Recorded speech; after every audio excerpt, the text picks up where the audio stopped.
Maha Pengasih lagi Maha Penyayang. Ampuni ya Allah dosa kedua orang tua kami. Ampuni ya Allah dosa kami ya Allah. Ya Allah, mudahkan kami mencari ilmu, mudahkan kami mempelajari ilmu, mudahkan kami ya Allah memahami ilmu dan mengamalkan. Ya Allah, berkahi majelis ini, berkahi ya Allah rumah kami ya Allah. Amin ya rabbal alamin. Mari kita mulai kajian manajemen kolbu, manajemen hati. Kita Al-Hikam karangan Syekh Imam Ibnu Athaillah Sakandari. Semoga Allah merahmati dan meridhoi. Amin. Dengan bacakan nama kitab, adapun pahalanya kita hadiahkan ke Nabi Muhammad SAW dan sahabat-sahabatnya, kemudian untuk para tabi'in, tabi'in, untuk Syekh Al-Fadhil Al-Jailani, untuk Syekh Imam Ibnu Athaillah Sakandari, untuk guru-guru kita, kedua orang tua kita, serta tokoh muslimin dan muslimat pada umumnya. Al-Fatihah. A'udzu billahi minasy syaithanir rajim. Bismillahirrahmanirrahim. Alhamdulillahi rabbil alamin. Ar-Rahmanir Rahim. Maliki yaumiddin. Iyyaka na'budu wa iyyaka nasta'in. Ihdinas siratal mustaqim.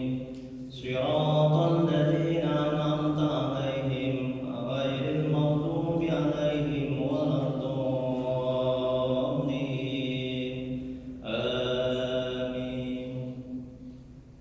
Ilahi anta maksudi wa ridhaka matlubi. Ya Allah, Engkau yang kami tuju, keridhaan-Mu yang kami cari. Amin. Baik, kita lanjuti hikmah yang ke berapa Bu? Ke-8 ya, benar? Ya, alhamdulillah. Sebelum kita masuk hikmah yang ke-8 ya, kajian manajemen hati, manajemen kolbu, kita balikan. Kita ulang sedikit hikmah yang ke-7. Ini bagi yang belum dapat hikmah yang ke-7, bisa diambil di sini. Syekh Al-Imam Ibnu Athaillah Sakandari, semoga Allah merahmati dan meridhoinya. Amin ya rabbal alamin. Beliau mengatakan dalam kitab Al-Hikam kalam hikmahnya, hikmah yang ke-7, jangan Anda diragukan pada janji Allah oleh sebab belum terjadi sesuatu yang dijanjikan, meskipun zamannya telah tertentu. Hal ini supaya jangan ada keraguan itu menimbulkan kerusakan pada mata hati Anda dan memadamkan nur cahaya rahasia hati Anda. Nah, jadi Al-Imam menasihati kita, menyuruh kita, memberi pemahaman kepada kita untuk tidak ragu terhadap janji-janji Allah. Kalau kita ragu, itu akan membuat mata hati kita akan rusak. Nur cahaya mata hati kita akan rusak, akan padam. Jadi musibah yang paling besar itu bukan kehilangan anak, istri, pangkat, jabatan, bukan. Ya. Jadi musibah yang paling besar itu bila mata hati sudah mati, bila mata hati cahayanya sudah redup, bahkan cahayanya hilang sama sekali. Nah, jadi hati ini punya mata. Jadi mata hati ini bisa melihat sesuatu yang tidak bisa dilihat oleh mata panca indera. Masya Allah, tabarakallah. Ya. Jadi mata hati bila bercahaya, ketika cahayanya kena di mata, maka mata akan melihat yang baik-baik. Ketika cahayanya kena di mulut, maka mulut akan bicara yang baik-baik dan selebihnya. Masya Allah, tabarakallah. Untuk itu Al-Imam menasihati kita untuk tidak ragu. Ya, setiap yang kita minta, setiap yang dijanjikan itu pasti dikabulkan. Tinggal lagi waktunya terserah Allah, bukan terserah kita. Atas maunya Allah, bukan maunya kita. Kalau nafsu kita sekali lagi itu menginginkan apa yang kita minta langsung terkabul. Apa yang kita minta itu juga yang dikabulkan. Itu nafsu. Maka nafsu tidak ada baiknya kecuali nafsu yang diridhoi oleh Allah Subhanahu wa taala. Ya. Baik, itu hikmah yang ketujuh. Ini bisa diambil nanti bagi yang kemarin tidak datang. Sekarang kita masuk hikmah yang ke-8. Masya Allah, tabarakallah. Nikmat kali ya manajemen hati ini ya. Sudah dapat semua Bu? Ya, perhatikan kalam hikmahnya. Syekh Al-Imam Ibnu Athaillah Sakandari, semoga Allah merahmati dan meridhoinya. Beliau mengatakan dalam kitab Al-Hikam, kalam hikmahnya, apabila telah dibukakan untukmu jalan ma'rifah, Masya Allah, ya Allah, tabarakallah, Allahu Akbar, Allahumma sholli ala sayyidina Muhammad wa ala alihi wasallam. Masyaallah. Tengok Bu, bagus sekali ya, indah kali ya. Makanya patutlah ada seorang ulama tasawuf mengatakan, kalaulah boleh bahasa Al-Hikam ini, hikmah Al-Hikam ini ya digunakan dalam sholat, maka akan aku gunakan katanya. Tentunya tidak boleh hanya Al-Quran yang boleh. Ini dia memuji saking bagusnya kalam hikmahnya ini. Masya Allah, tabarakallah. Tengok nih kata Imam, apabila telah dibukakan untukmu jalan ma'rifah, jalan ma'rifah, jalan untuk mengenal kepada Allah, dibukakan hati kita sehingga kita bisa dekat kepada Allah, bisa mengenal Allah. Ya, maka jangan engkau pedulikan amalmu yang sedikit, sebab ia Allah tidak menyingkapkannya untukmu, melainkan dialah yang memperkenankan dirinya kepadamu. Tidakkah engkau tahu bahwa dialah yang menganugerahkan ma'rifah kepadamu, sedangkan engkau mempersembahkan amal-amal kepadanya? Dan apalah artinya yang engkau persembahkan kepadanya dibanding dengan apa yang dianugerahkannya kepadamu? Kecil kali, bahkan gak ada artinya. Amal ibadah kita ini yang kita persembahkan kepada Allah dibanding ma'rifatullah, cahaya ma'rifatullah, cahaya mengenal Allah yang Allah berikan, yang Allah anugerahkan ke dalam hati kita. Jadi nggak ada apa-apanya amal ibadah kita ini. Masya Allah. Begitupun kita kadang berhak mau masuk surga, ya jauh ya.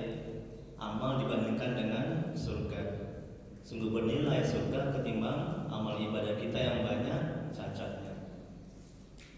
Kita lihat penjelasannya agar paham.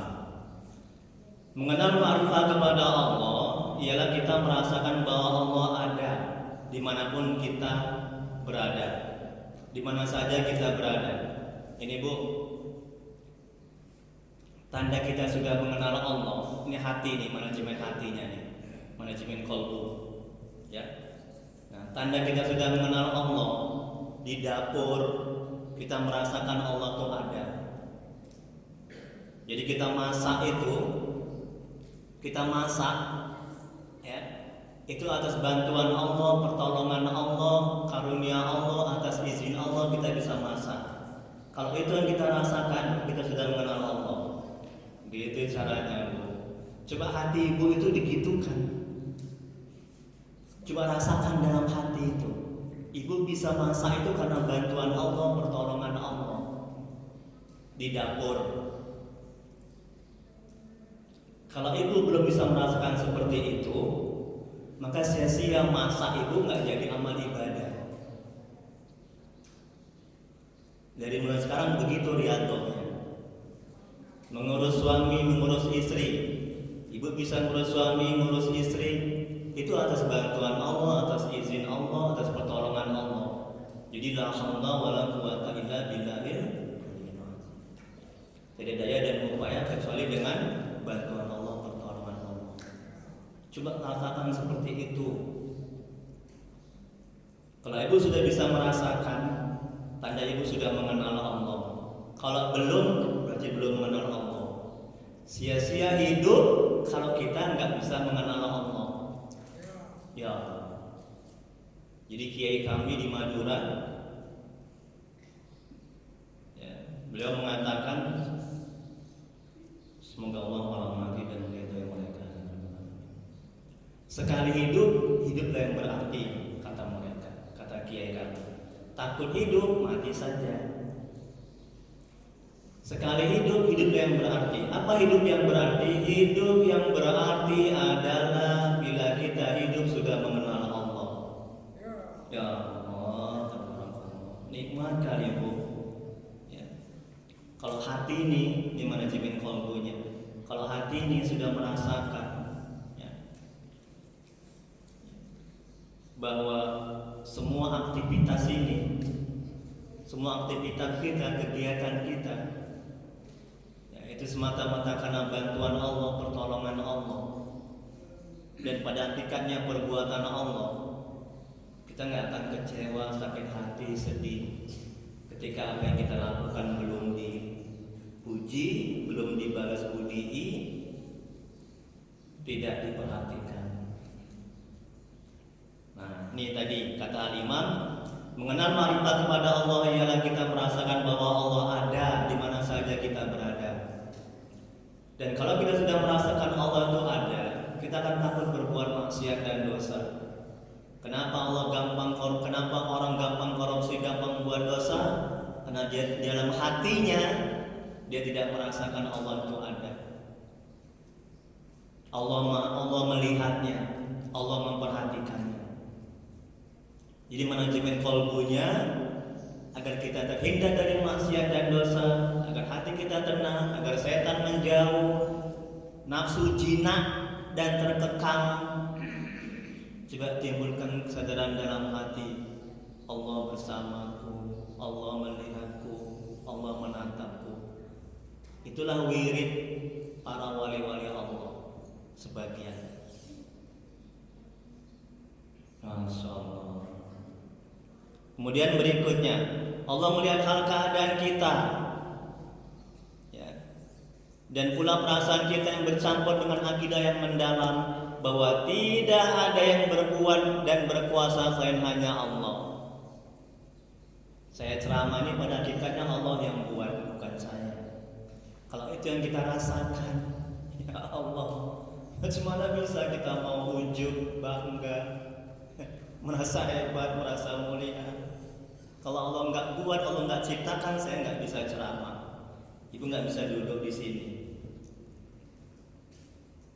Nih pengertian makrifat, ya. Segala perbuatan dan tindak tanduk kita dilihat oleh Allah. Apa saja yang kita kerjakan adalah Allah yang menciptakan. Semuanya ciptaan Allah. Sekarang kita tanya diri kita masing-masing, Bu, Pak, sudahkah kita merasakan begini? Termasuk saya. Sudah, Bu? Alhamdulillah sudah. Makasih banyak ya Allah. Ibu sudah bermakrifat kepada Allah. Ya. Itu puncak kenikmatan yang paling tinggi. Ya. Kalau kita sudah bermakrifat, sudah mengenal Allah, nggak ada sedihnya, nggak ada takutnya, nggak ada kecewanya, nggak ada sakit hatinya. Ada duit, nggak ada duit, tenang, tentram, dicaci, dipuji, tenang, dijauhi, tenang hati ini. Kita lihat berikutnya. Seorang sufi berkata, ma'rifah ya tidak pernah terlepas hati seorang hamba dari mengingat Allah. Ini pendapat dari seorang sufi. Kemudian berikutnya, jika Allah dengan sifat Allah yang maha perkasa dan maha mulia memberikan musibah sakit, atau segala sesuatu yang menjadi beban nafsu, maka dia akan mempersiapkan pintu dan jalan untuk ma'rifah mengenal kepadanya. Sungguh-sungguh akan memperhatikanmu dan ingin memilihmu untuk dekat dengannya serta berada di hadiratnya. Tengok ibu.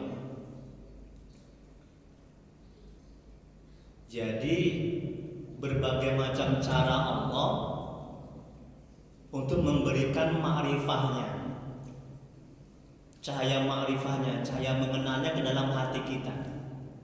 Salah satu cara diberikan musibah sakit. Jadi manajemen hatinya agar kita bisa bersabar. Coba katakan dalam hati ketika kita sakit, oh iya, ini Allah akan memberikan, menganugerahkan cahaya ma'rifahnya ke dalam hatiku sehingga aku bisa mengenal Allah. Itu setan menjauh. Hawa nafsu terkekang, jinak, enggak berkutik. Kalau persepsi kita seperti itu. Tapi kalau persepsi kita, anggapan kita ketika sakit, kita mengatakan ini beban, celakalah aku, matilah aku, menderitalah aku. Itu makin nyesek hati ini, dada ini, makin leluasa setan dan hawa nafsu untuk menggoda kita. Na'udzubillah, bahkan sampai ke mau bunuh diri. Contohnya jemaah saya. Kenapa bisa begitu? Karena dia menganggap musibah itu adalah beban, malapetaka, bencana.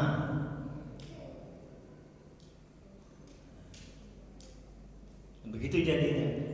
Ini manajemen hatinya agar kita bisa bersabar. Katakan dalam hati, ayo Bu, mulai sekarang kita terapkan riyadhah latihan.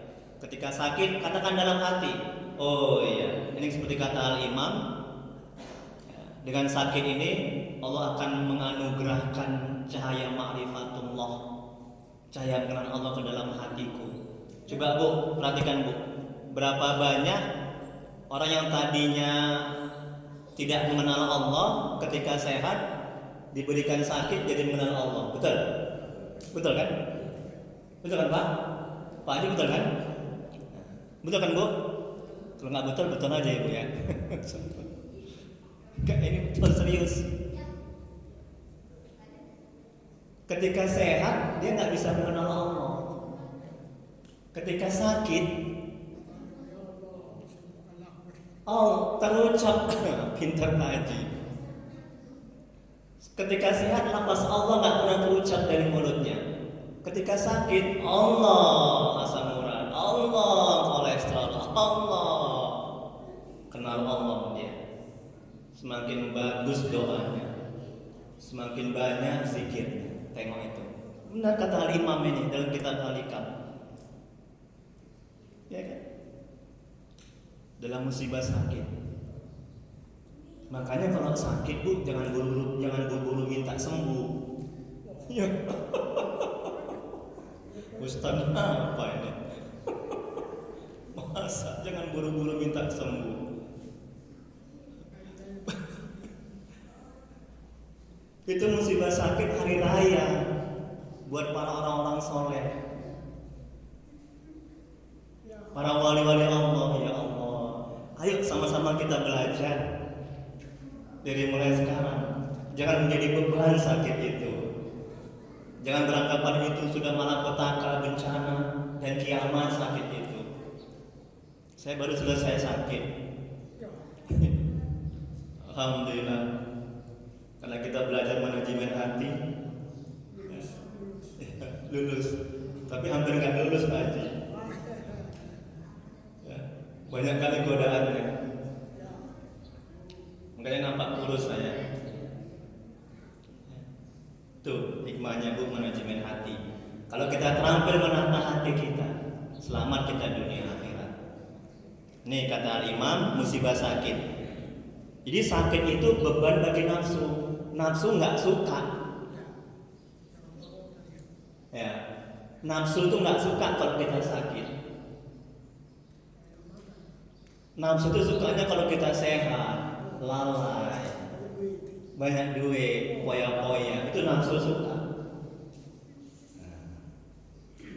Paham ya Bu ya? Nah, jadi kalau kita sakit jangan buru-buru minta sehat. Jadi Ustaz minta yang terbaik menurut Allah untuk kita.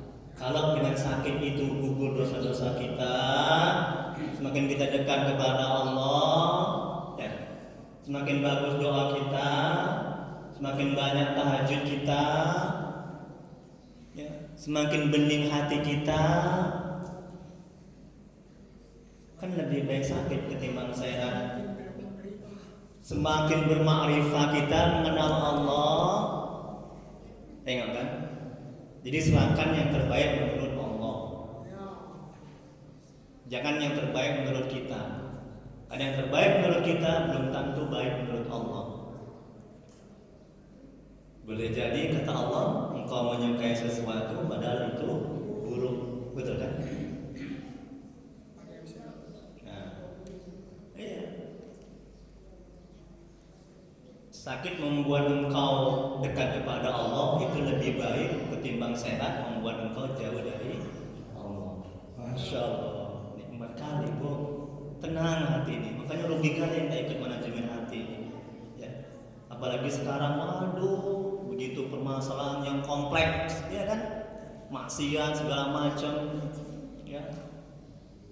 Kalau kita nggak punya ilmu manajemen hati, nauzubillah, stres menghadapi hidup ini, betul kan? Stres. Iya. Tengok berapa banyak itu yang curhat di WA grup saya itu. Ibu udah masuk grup manajemen hati? Nah, ada sebagian belum. Ya, banyak hal yang tanya, ya di situ. Kemudian berikutnya,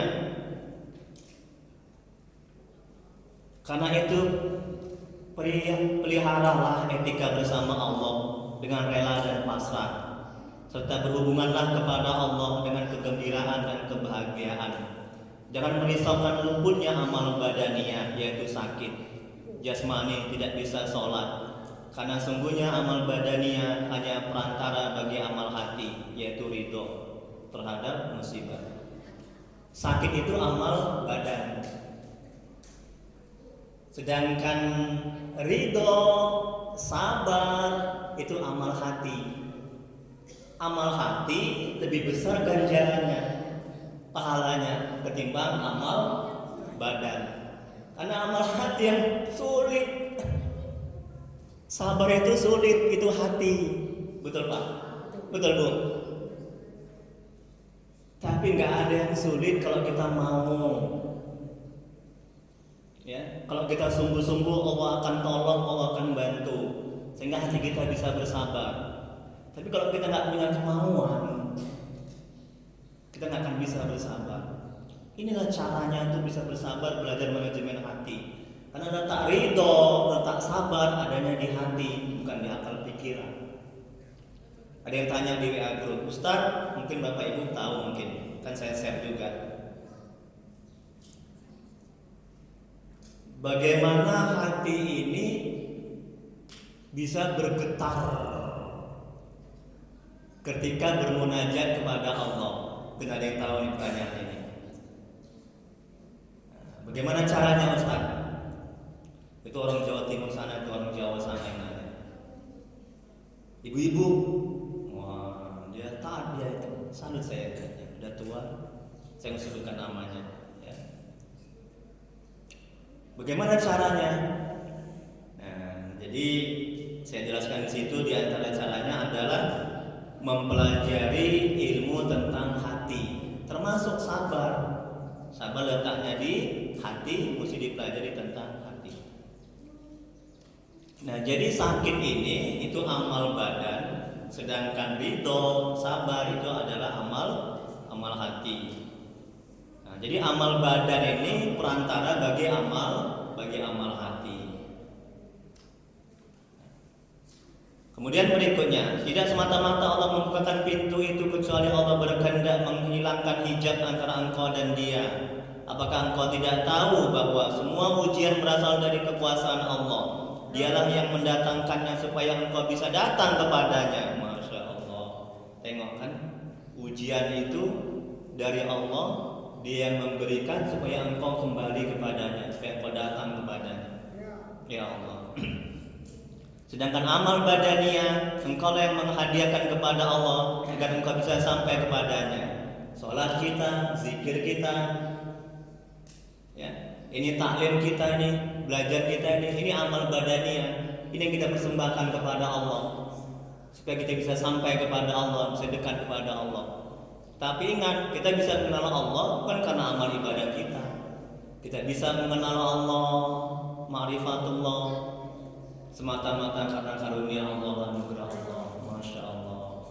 Untuk itu jangan sombong ya, jangan besar hati, jangan ujub, merasa mulia. Dan berikutnya Bu, perhatikan Bu, besar sekali perbedaan antara amal yang cacat serta hal-hal jelek yang kau hadiahkan dan mutiara makrifat ilahi serta ilmu dari sisi Allah yang Dia anugerahkan kepadamu. Tengok, amal zikir kita, belajar ilmu agama, sholat kita persembahkan itu banyak cacatnya, jauh kali dibandingkan dengan karunia anugerah ma'rifatullah yang Dia berikan ke dalam hati kita. Misalnya musibah yang menjadi beban nafsu dan yang menyedihkan seperti kefakiran, kemiskinan, kehinaan, penganiayaan dari makhluk, serta segala sesuatu yang tidak disenangi nafsu. Miskin, dizolimi, disakiti, itu amal lahir, amal badan, pengantar, perantara buat amal hati. Makanya ketika disakiti jangan membalas, dizolimi jangan membalas. Ya, kalau kita membalas kita nggak akan bisa kenal Allah. Ini manajemen hatinya. Masya Allah. Bu, kalau kita membalas kezoliman orang, keburukan orang, kita nggak akan bisa mengenal Allah, nggak bisa dekat kepada Allah. Ini manajemen hatinya agar kita bisa bersabar ketika disakiti. Ini kata Imam. Enak kan Bu? Dan ibu mendapat dosa kalau ibu balas. Ibu stres, ibu balas, ibu maki. Lebih besar balasan ibu ketimbang kezoliman dia. Ya, dan gak ada habis-habisnya. Murka kita, Allah murka, Allah marah. Malaikat menjauh dan tidak akan mendoakan kita. Jadi ketika dizolimi orang, disakiti orang, ini perantara, ini amal lahir, perantara bagi amal hati. Hati bersabar. Katakan dalam hati, kalau aku sabar, cahaya ma'rifatullah makin meningkat, Allah akan memberikan ke dalam hati kita, ke dalam hatiku. Setan menjauh, nafsu terkekang dan jinak. Dan pada akhirnya dia menzalimi kita itu atas izin Allah, kehendak Allah. Kalau nggak atas izin Allah dan kehendak Allah, dia tidak akan menzalimi kita. Betul? Betul Bu? Sehingga hati kita tenang, sehingga meningkatlah ma'rifatullah kita. Kemudian berikutnya Bu, halaman 2. Insyaallah nikmat kali ya. Jadi ada berapa tadi Bu cara agar bisa mengenal Allah? Yang pertama, halo, sakit, ya kan, sakit kan, sakit. Itu sakit pintu untuk mengenal Allah. Makanya jangan buru-buru minta sehat. Belajar mulai sekarang. Kalaupun kita minta sehat, ya Allah berikan aku kesembuhan ya Allah. Tapi hati akal ini Bu, manajemen hatinya. Tapi hati akal pikiran kita jangan terfokus kepada kesehatan, pada sehat itu. Hati kita mesti bergantung, bersandar kepada Allah, kepada rahmatnya, kepada karunia-Nya. Dan ingat, dan kita berdoa itu pun sekali lagi menjalankan perintah Allah supaya berdoa. Jangan semata-mata kita berdoa. Iya, jangan semata-mata kita berdoa itu untuk supaya sehat. Jangan. Kalau itu tujuan ibu berdoa, manajemen hatinya. Kalau itu tujuan ibu berdoa, ibu akan stres, sengsara, menderita ketika Allah nggak buat kita sehat. Ya.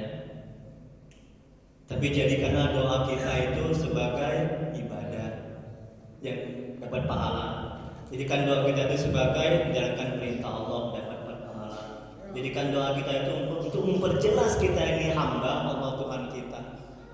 3. Yang keempat, jadikan doa kita ini untuk bertakarub, mendekatkan diri kita kepada Allah. 4. Yang kelima, jadikan doa kita ini untuk apa lagi? Untuk ibadah. Ketika kita sehat, kita nggak jumawa, kita nggak merasa mulia, merasa hebat dan sombong. Kita tetap tawadu. Ketika belum Allah kasih sehat, kita bisa bersabar. Ini termasuk tadi nih yang hikmah yang ke-7, yakin akan janji Allah. Pasti kita diberi sehat agar tidak rusak mata batin kita. Paham ya Bu ya? Itu sakit. Yang kedua lagi, pintu untuk mengenal Allah apa lagi Bu? Kezaliman orang. Ya, maafkan, lupakan, doakan. Tenang hati kita. Ketimbang kita dendam, tak mau memaafkan, semakin jauh dari Allah, kita nggak akan bisa mengenal Allah, nggak akan bisa dekat kepada Allah. Sumpah serapah, nggak ada yang 7 turunan, nggak akan kulihat mukamu. Nengok muka rumahku, awas kok ya. Yang hebat kali ya, 7 turunan bahkan itu. Yang saking dendamnya dia itu hatinya itu. Bucinya aku, ini namanya ini. Jangan ya Bu ya, nauzubillah. Ya. Menderita kita orang hidup seperti itu. Itu pekerjaan setan, pekerjaan nafsu. Jauh lebih menenangkan hati, manajemen hatinya, makan, lupakan, doakan. Tenang hati kita. Dan Allah akan menganugerahkan cahaya ma'rifatullahnya, cahaya mengenal Allahnya ke dalam hati kita sehingga kita bisa mengenal Allah. Itu yang kedua. Yang pertama sakit, pintu dari mengenal Allah. Yang kedua kezaliman Allah. Ayo sama-sama kita amalkan, ya Bu ya. Insyaallah. Kemudian berikutnya halaman 2 Bu. Nikmat kali Nabi kami alhamdulillah muslimahnya ya Allah. Kau berikan anugerah kenikmatan. Jangan lupa kita kaitkan ke Allah ya, kalau kita diberikan nikmat. Udah Bu, yang kedua, alhamdulillah, manajemen hati. Jadi semua perkara yang menimpamu merupakan nikmat besar. Tengok Bu, nggak ada ketentuan Allah tuh yang buruk, betul kan? Yang buruk kalau kita menyikapi dengan sikap terburuk kita, betul? Coba apa yang buruk ketentuan Allah? Covid ini baik, virus corona. Pintar Pak Haji, gara-gara Covid yang tadinya nggak ke masjid jadi ke masjid. Betul Pak. Gara-gara Covid yang tadinya dia nggak pernah wudhu jadi wudhu, rajin cuci tangan. Masya Allah. Semua ketentuan Allah itu baiknya kata Imam. Yang buruk kalau kita menyikapi dengan sikap terburuk kita, itu yang buruk. Ya, Allah nggak pernah zalim kepada hambanya, tapi kita yang zalim kepada Allah. Ya. Karena dibilang Maha Pengasih dan Penyayang. Ya. Tapi ingat, azab Allah amat keras. Betul kan Pak Haji? Jangan hanya mengatakan, oh iya Allah kan Maha Pengasih dan Penyayang. Udahlah. Beleh-beleh aja lah masa ibadah. Tapi ingat azab Allah. Kemudian berikutnya, jadi semua perkara yang menimpa merupakan nikmat besar dan anugerah berharga yang menunjukkan kekuatan, kebenaranmu atau kepercayaan atau keyakinan kepada Allah. Karena kuatnya ma'rifah dipengaruhi oleh kuatnya kebenaran. Jika Allah berkehendak untuk mendekatkannya jauh antara dia dan hambanya, dia akan memberikan musibah kepadanya. Tengok tuh Bu. Jadi pada hakikatnya musibah sakit, dizolimi, disakiti, nggak ada kerjaan, anak nakal, suami nakal, istri nakal, tetangga nakal, jahat, uang berkurang, nggak ada uang, semuanya itu, ini kata Imam, ya, adalah semata-mata agar kita mengenalnya. Ya Allah ya Karim, kasih sayang Allah ingin menarik hambanya dari dia belum mengenal Allah, sehingga dia menjadi mengenal Allah, sehingga dia mengatakan Allah Maha Besar, Allah Maha Kuasa, dia berkehendak sesuka hatinya, sehingga kita tawadu, rendah hati, sombong, sadar kita bisa bergerak karena ciptaan Allah, karena kehendak Allah. Kita bisa hidup karena diberikan nyawa oleh Allah.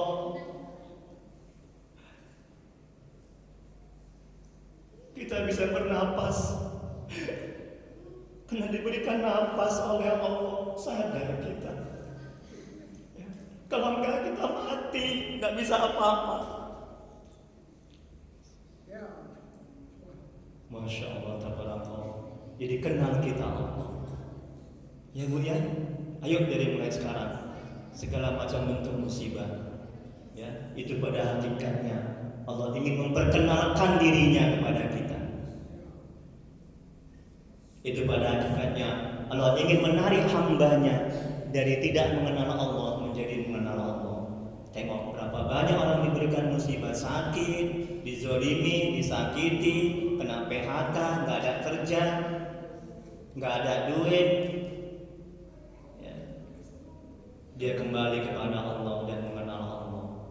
Masya Allah, tabarakallah. Kemudian berikutnya, yang mana sekarang Bu? Jika, betul? Ya. Jika yang kita ingini tidak terjadi, Allah ingin menunjukkan sifat maha perkasanya agar kita dekat dengannya. Ya Allah, tengok Bu. Ya Allah, suamiku ya Allah lincah lagi ya Allah, sakit hatiku ya Allah, ada perempuan lain. Pak jadi hayati ketawanya. Ini kata Imam, ya, tolong ya Allah, jinakkan suamiku ya Allah. Allah belum mengabulkan. Ini kata Imam, Allah ingin menunjukkan keperkasaannya, kemahebatannya, kebesarannya. Allah nggak bisa diatur-atur. Al-Qahar. Dengan begitu kita jadi mengenal Allah. Paham ya Bu ya? Jadi pada hakikatnya ditundanya pengabulan doa kita itu Allah ingin menunjukkan kebesarannya, kemahakuasaannya, kemahebatannya. Ini kata Imam. Jadi kita semakin dekat dan mengenal Allah. Masya Allah. Terus Bu,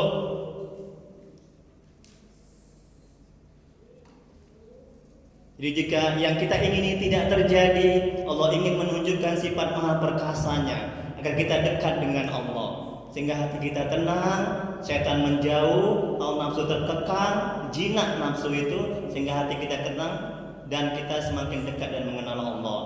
Jika Allah dengan sifatnya yang maha perkasa memberikan musibah agar terasa ringan beban yang kita terima, maka timbulkan kesadaran dalam hati. Tengok Bu manajemen hatinya, bahwa Allah Maha Pengasih dan Penyayang. Masya Allah, tabarakallah. Ini kalau kita kena musibah sakit, nggak ada duit, suami belum taat, anak belum taat, istri belum taat, katakan dalam hati, ya, bahwa Allah Maha Pengasih dan Penyayang. Suami belum taat itu baik, anak belum taat itu baik, istri belum taat itu baik, nggak ada duit dizalimi orang itu baik. Kalau itu semua membuat kita dekat kepada Allah dan mengenal Allah, Masya Allah, Tabarakallah. Bu, kira-kira sanggup nih Bu? Insya Allah ya Bu ya. Ayo sama-sama ya Bu ya. Ya, harus itu. Ya, Masya Allah, ya Allah, anugerahkan kami ya Allah. Ya, hati yang ridho dan sabar dalam menerima semua ketentuan darimu. Semuanya itu baik, gak ada yang buruk pada hakikatnya. Masya Allah. Enak hidup ini kalau kita bisa memanajemen hati kita, menata hati kita. Ya Allah. Terus kata Imam Ibnu Athaillah, Allah merahmati dan beridaya.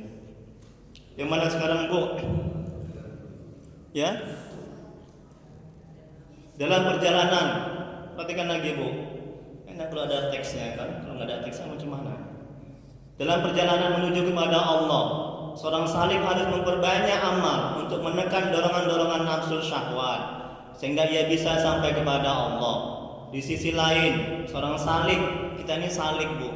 Salik itu orang yang sedang berjalan menuju kepada Allah, orang yang sedang belajar agama untuk mengenal Allah dan dekat kepada Allah, itu namanya salik. Dalam perjalanan menuju kepada Allah, seorang salik, yaitu kita ini, harus memperbanyak amal untuk menekan dorongan-dorongan nafsu syahwat sehingga ia bisa sampai kepada Allah. Di sisi lain, seorang salik dituntut juga untuk bermujahadah dalam waktu lama. Bagaimana supaya syahwat ini terkendali? Banyak puasa, berbanyak amalan-amalan sunnah, ya, selain amalan yang wajib. Kemudian berikutnya, jika Allah membukakan untuknya satu dari sekian pintu ma'rifah, seperti merasakan kehadiran dan pengawasan Allah, atau menyadari bahwa pelaku ibadah sungguhnya adalah Allah, dan menyadari dirinya hanyalah objek penampakan perbuatan Allah, Masya Allah, Tabarakallah. Maka saat itu ia tidak perlu lagi merasa heran dan bertanya-tanya mengapa itu bisa terjadi, sementara amal yang dilakukannya baru sedikit, karena tujuan dari semua amal adalah untuk mendekatkan diri kita kepada Allah. Tengok kan? Jadi Allah menganugerahkan menganugerahkan ma'rifatullahnya, cahaya ma'rifatullahnya ke dalam hati kita. Dia nggak lihat amal kita ini sedikit atau banyak kalau dia mau berkehendak. Jangan dikira amalku ini masih sedikit, pasti Allah nggak akan nanti memberikan cahaya ma'rifatullahnya, cahaya mengenal Allahnya ke dalam hatiku. Ya. Jadi kalau Allah mau berkehendak, kun fayakun, betul kan? Kepada siapa saja. Dan ingat, kita bisa ma'rifatullah ini sekali lagi bukan karena amal ibadah kita, tapi karena anugerah Allah, karunia Allah, karena rahmat Allah. Masya Allah. Kemudian berikutnya, dibukakan pintu ma'rifah adalah bukti bahwa Allah mengasihi dan menyayanginya. Bisa jadi seorang sedikit melakukan amal karena memang ia sedang sakit. Jika orang ini mendapatkan ma'rifah, misalnya dengan mengetahui bahwa sakit baginya lebih baik ketimbang sehat, dan bahwa Allah mau melakukan apa yang dikehendakinya, saat itu dia tidak perlu lagi mempertanyakan sedikit amalnya. Tengok kan,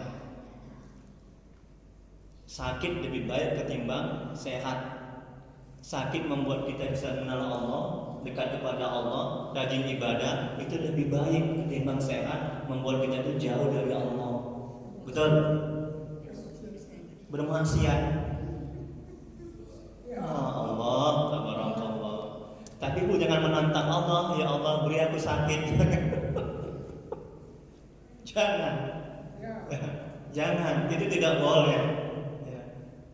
Kalaupun diberi ya udah ridho, sabar. Karena Bu, ya. Ada dosa yang bisa gugur karena sakit. Dalam kitab Al-Hikam juga dijelaskan, ada dosa yang bisa gugur dengan sakit. Jadi amal zikir kita, sholat kita, tahajud kita, sembahyang kita belum mampu menggugurkan dosa-dosa kita. Jadi Allah memberikan sakit supaya gugur tuh dosa-dosa, supaya bersih. Tahajud kita, zikir kita, sholat kita belum mampu membersihkan hati kita yang busuk, yang banyak penyakit. Paham itu Bu ya? Coba berapa banyak orang memberikan sakit, hatinya menjadi lembut, betul kan? Hatinya menjadi sehat, betul kan? Menjadi dekat kepada Allah, wajahnya cerah.